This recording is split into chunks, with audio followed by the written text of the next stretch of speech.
My friend turns around. He walks down my steps, gets in his car, and he takes off. I'm standing there with a 9mm gun in my hand with a very critical decision to make. Do I live or do I die? But I cannot do both. And then all of a sudden, this poem came to me by Robert Frost that says, somewhere ages hence, two roads diverge in a wood. And I have chosen the one less traveled by, and that has made all the difference. And then all of a sudden, I became very conscious of my heartbeat. And I was breathing, inhaling and exhaling, and I was breathing real heavy, and all of a sudden, something says, breathe. Just breathe. Just focus on your breathing. And then all of a sudden, I had this vision of a baby being born, and the doctor smacks the baby on the backside, and the baby takes this deep breath, and then all of a sudden, I see a picture of an old person in a bed, and they take their last breath, and then all of a sudden, I had this epiphany that all that matters is what happens between our first breath and our last breath, and if I could just focus on breathing, if I could just focus on living, if I could just focus on existing, that everything else could work itself out. And once I made the decision to do that, I can't tell you my life was great, but all of a sudden, my life changed. I got out of the gang. I stopped doing drugs. I stopped living a negative life.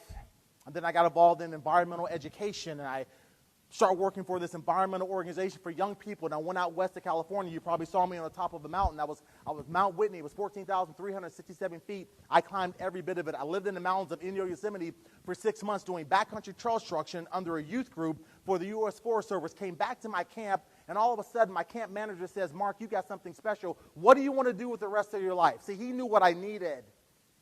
He knew that I needed presence. I needed him to be present. And I said, sir, I don't know. I just want to do something better with my life, but I got a 9th grade education. I don't really know. He says, what do you want to do? You want to go to college? I said, sir, I can't go to college.